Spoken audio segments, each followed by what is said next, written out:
seja, aumente o rol de amizade. Lembrando que amigo é aquele que fica quando todo mundo vai embora, quando acontece algo de ruim conosco. Porque tem diferença entre amigo e colega. Amigo é aquele que fala a verdade para a gente e fala por quê. E ainda continua sendo nosso amigo. E assim nós também para com os outros. E o mais interessante ainda, se já não fosse tão essas duas orientações do estudo de Harvard, é a terceira. Não espere as pessoas serem do jeito que você gostaria para gostar delas. Goste delas do jeito que elas são hoje, agora. Isso nos remete ao seguinte raciocínio: todos nós e todos os nossos, entre aspas, inimigos têm algo de positivo. E a gente só foca naquilo que é negativo. Esse é o nosso problema. Talvez seja por isso que Jesus vai dizer no seu evangelho: não julgueis, porque não tens todas as ferramentas necessárias para um bom julgamento. O estudo de Harvard está nos apontando para a convivência fraterna, onde cada um de nós burila o sentimento um do outro, burila os valores, burila as potencialidades, de forma que todos nós, ao sairmos da vida física, tenhamos não só aumentado o nosso grau de amizade, a nossa quantidade de amigos, quanto sairemos fortalecidos espiritualmente em função do sucesso das nossas reencarnações. E há uma coisa a ser pensada. Imaginemos, depois dessa existência, estamos no mundo dos espíritos e vamos planejar uma outra reencarnação. Se nós fôssemos lá na praça central da colônia que estivermos, e tomara que a nossa reencarnação se dê a partir de uma colônia e não diretamente do umbral. Se nós anunciarmos lá no alto-falante da colônia: vou reencarnar, quem quer reencarnar comigo? Vão aparecer voluntários? Levando em conta esta vida só, aquilo que estamos fazendo até agora, se nós anunciarmos: vou reencarnar, alguém aqui quer reencarnar comigo? Haveria muitas inscrições? Precisamos pensar nisso, nós vamos passar por isso. Isso nos remete a um outro raciocínio. Circula pela internet uma história muito interessante. É bem provável que a grande maioria aqui, talvez todos, conheçam. É a história do militar aviador norte-americano Charles Plumb. Charles Plumb servia num porta-aviões na Guerra do Vietnã. Ele era aviador e a sua função básica era sobrevoar o Vietnã e bombardear o território vietnamita. E ele fez isso inúmeras vezes. Piloto hábil, inúmeras vezes, sempre com sucesso. O dia chegou que o avião de Charles Plumb foi alvejado por uma arma de solo dos vietnamitas. E ao ser alvejado, o avião começou a cair. Ele ejetou-se do cockpit do avião e desceu de paraquedas. Chegou vivo ao chão. Os vietcongues o prenderam e o encaminharam para as prisões de guerra. E durante 6 anos ele experimentou os horrores dessas prisões, sendo torturado psicológica e fisicamente, sofrendo condições inenarráveis. 6 anos, mas sobreviveu. Termina a guerra. No processo de negociações, ele é liberado e ele vai para os Estados Unidos. Mas como ele era um oficial graduado, muito bem formado, e com a experiência que ele tinha de guerra, de sobrevivência nas prisões de guerra, ele começou a fazer palestras motivacionais nos mais diversos ambientes dos Estados Unidos, mostrando para as pessoas que sempre é possível sair de uma situação difícil, ou pelo menos sobreviver a ela.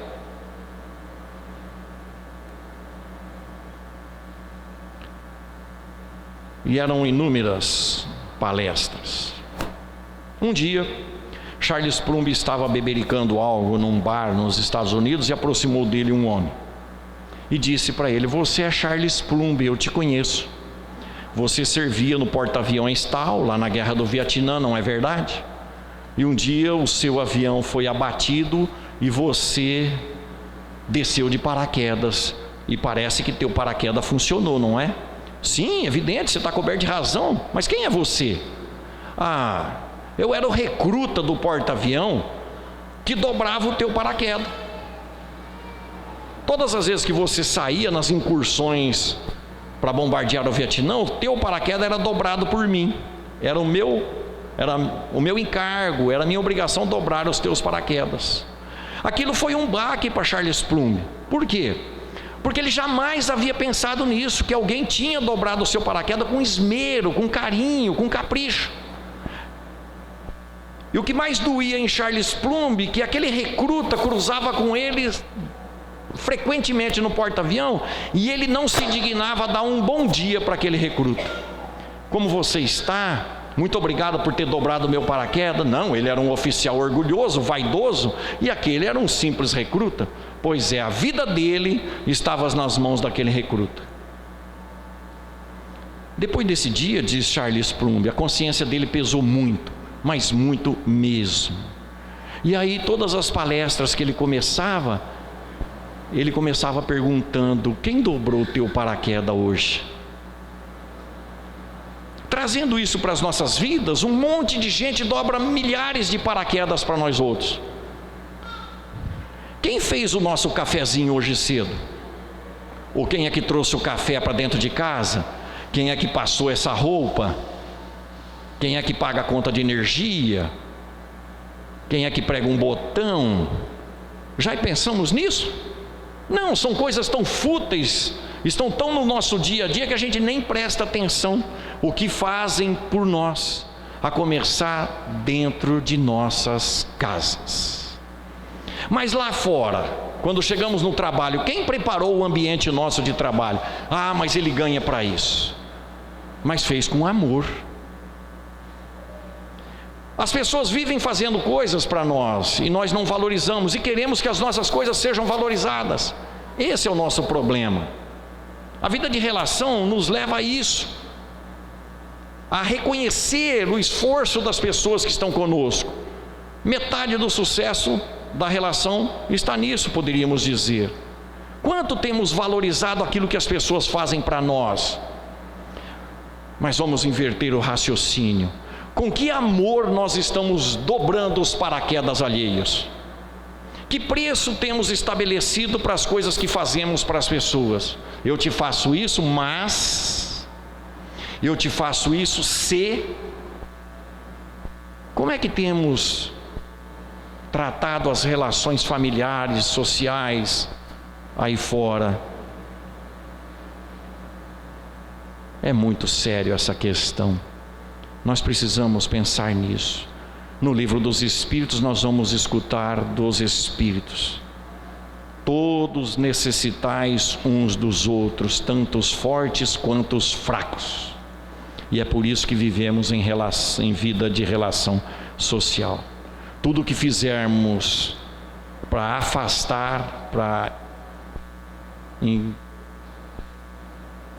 nos distanciar das pessoas que convivem conosco, será contrário à lei natural. Então nós precisamos desenvolver novos valores, mais sólidos, contrários a essa modernidade líquida que está aí. Quais são os valores sólidos? Os do amor, que o Evangelho do Senhor Jesus reflete para nós outros, que a doutrina espírita pede para nós outros. O perdão 70 vezes 7 vezes, o dar a face esquerda em quem bate na direita, de esconder da mão esquerda o que a direita fez, de amarmos os nossos inimigos, aqueles que nos perseguem e caluniam. Esses são os valores essenciais para o nosso espírito. E o espírito de Natal nos remete a este entendimento, lembrarmos-nos de Jesus, o aniversariante divino do mês. É bem provável que hoje nós tenhamos intensificado o planejamento para comemorarmos o Natal. Aonde vamos, com quem vamos, o que levaremos para comer e para beber. Mas Jesus estará conosco? O aniversariante vai estar conosco na nossa festa? Quando 2 ou mais estiverem reunidos em meu nome, eu estarei no meio, disse Jesus. Ou seja, só se os valores fraternos estiverem presentes é que o aniversariante vai estar no meio. O problema é que as pessoas e nós mesmos somos sempre muito exigentes. Muito exigentes. Para encerrarmos as nossas reflexões, eu queria propor a vocês, me permitam, meus irmãos, minhas irmãs, um exercício em cima de um fato real. O fato é real. Aconteceu no final do século passado com uma senhora espírita. E eu pediria a todos, como exercício, que se colocassem no lugar dela, como eu tenho feito cada vez que conto essa passagem. Era a hora do almoço e ouviu-se palmas no portão, e ela foi atender. Quando ela chegou no portão, um pedinte, um andarilho, morador de rua, num estado deplorável, lamentável, pediu para que ela se aproximasse. E ele perguntou para ela: a senhora tem almoço em casa? Ela falou: tenho, graças a Deus temos sim, acabei de fazer. E a senhora poderia me dar um prato de comida? Sim, evidente, já vou fazer. E virou-se para adentrar a residência para preparar o prato de comida, e ele: não, minha senhora, por favor. Ele ainda não tinha terminado de falar com ela, mas ela, naquela volúpia de querer atender o rapaz que estava morrendo de fome, quis se adiantar. Ele a chamou: e o que a senhora fez hoje de almoço? É arroz, feijão? Sim, fiz arroz, feijão hoje. Então a senhora me faz um favor, a senhora põe o arroz por baixo e o feijão por cima. Cada um gosta de um jeito, eu gosto do contrário, mas cada um tem o seu gosto, e a gente precisa respeitar o gosto alheio. Ótimo, arroz por baixo, feijão por cima. E ela se virou novamente e ele tornou a chamá-la: não, minha senhora, não acabei. A senhora tem mistura também? Sim, temos mistura para o almoço. A senhora põe um pouquinho de lado. Ponho sim, fica tranquilo, vou colocar arroz por baixo, feijão por cima, um pouquinho de mistura. E já se virou, mas que pressa ela tinha. E ele a chamou novamente: a senhora tem ovos em casa? Temos ovos. Então a senhora frita 2 para mim. Eu queria fazer algumas perguntas para vocês. Nós temos gente assim no nosso campo de relação social? Dentro de casa, no trabalho, aquelas pessoas que vivem pedindo cada vez mais para a gente nos mínimos detalhes. Temos gente assim? Mas nós não somos assim, né? Os outros são, nós não, né? Mas não acabou aí, tem mais. Tem mais, porque sempre haverá mais. Quando eu ouvi essa passagem, fazendo um parênteses, eu me lembrei de uma orientação que Emmanuel deu para Chico Xavier. Chico havia comentado isso com o Emmanuel, né? Da exigência das pessoas, né? Da pressa que as pessoas têm, de quanto elas querem tirar de nós no máximo. E o Emmanuel falou para Chico Xavier: olha, Chico, os clientes do Senhor Jesus, ou seja, são aqueles que vêm em busca daquilo que a gente tem para oferecer, né? Os clientes do Senhor Jesus são exigentes e impacientes, mas são clientes de Jesus. Jesus havia formulado no seu evangelho: quando você fizer a um desses meus mais pequeninos irmãos, foi a mim que o fizestes. Então é irmãozinho de Jesus, todo necessitado, seja de paciência, de tolerância, de coisas materiais que temos para oferecer, é irmãozinho de Jesus. Mas eu queria fazer uma outra pergunta ainda. Nós estamos então naquele tempo, naquele espaço da experiência em que ele pediu arroz, feijão, com arroz por baixo, feijão por cima, pediu a mistura desse ou daquele jeito, aí ele pediu 2 ovos. Eu tenho comigo que ele deve ter pedido inclusive o jeito que deveria ser os ovos, se é ao ponto, se é bem passado, se é mal passado. dado a situação. Mas eu queria perguntar para vocês ainda, se fossem vocês no lugar dela, a caridade ainda está aí dentro ou não? Ou alguém já mandou ele buscar comida no restaurante? Alguém já mandou ele pedir comida na esquina ou no vizinho? Pois é, quando ela se virou, ele tornou a chamá-la. A senhora tem laranja em casa? Sim, tenho laranja em casa, então a senhora descasca 2 para mim. Ela se saiu muito bem na provação, ela atendeu o cliente de Jesus conforme ele queria, porque era isso que Jesus fazia. O que queres que eu te faça, dizia Jesus para o necessitado que o procurava. Jesus, o governador espiritual da terra, o espírito mais extraordinário que já passou pela face da terra, ele descia no nível do necessitado para atender segundo as suas possibilidades. E assim precisamos fazer nós, quando dobrarmos os paraquedas alheios. E por último, uma outra questão. Todos nós dobramos e temos os nossos paraquedas dobrados, mas há um tipo de paraquedas que é dobrado a nosso favor, que a gente quase não pensa a respeito. São os paraquedas espirituais. Quando nós fomos reencarnar, associou-nos ao nosso destino na terra um espírito que permaneceria conosco, nos acompanhando aqui.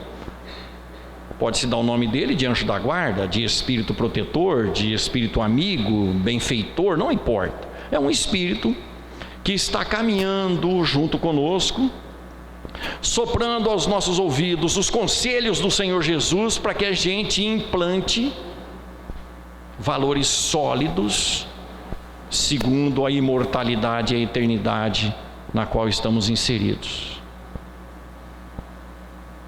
Já pensamos nisso? Em agradecer o trabalho incansável do nosso anjo da guarda, que diuturnamente nos convida aos valores do Senhor Jesus, para que a gente vença a atual reencarnação? Já pensamos que acima desse anjo da guarda tem outros espíritos que estão cuidando do interesse nosso, da nossa família, da nossa cidade, do nosso estado, do nosso Brasil? Nosso querido Ismael. Acima ainda de Ismael, Relio, o espírito que cuida dos problemas sociológicos do mundo, e acima de Relio, Jesus, dobrando paraquedas de todos nós. E a gente nem se lembra disso. Eu não vos deixarei órfãos, disse Jesus.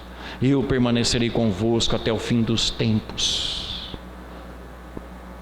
Jesus dobra os nossos paraquedas segundo as nossas características pessoais. Jesus não ama o todo. Jesus ama pessoa a pessoa. O pastor conhece cada uma de suas ovelhas e nenhuma se perderá. Jesus tem os olhos para cada um de nós. Para cada um de nós. E a minha alegria, dizia ele, é fazer a vontade de meu Pai que está nos céus, ou seja, a de transmitir para todos nós o amor. E é esse amor que Jesus quer que a gente transfira para o próximo em nossas relações, que começam dentro de nossas casas. Novos valores com Jesus, vida nova com Jesus. Nada acontecerá de novo em nossas vidas se continuarmos fazendo sempre as mesmas coisas. Podemos espernear, sapatear, gritar, chorar. Se não mudarmos o jeito de ser e de agir, nada diferente vai acontecer. Pois é justamente isso que Jesus vem pedir, para que a gente se transforme num novo homem, numa nova pessoa, sendo melhor hoje do que fomos ontem e amanhã melhores do que fomos hoje. Simples assim. Todas as respostas estão em Jesus. Como ninguém estudou Jesus como estuda a doutrina espírita a partir das lições de Allan Kardec, não há outra solução. Se queremos um Natal feliz, um 2017 feliz e assim por todo sempre, só há uma saída: Jesus. Sempre Jesus. Não nos iludamos. Ele nos chama até hoje: vinde a mim todos vós que estáis cansados e sobrecarregados, nós desdenhamos o convite e corremos atrás do mundo. Não nos iludamos. Só com Jesus, mas nunca sem Kardec. Muito obrigado a todos e muita paz.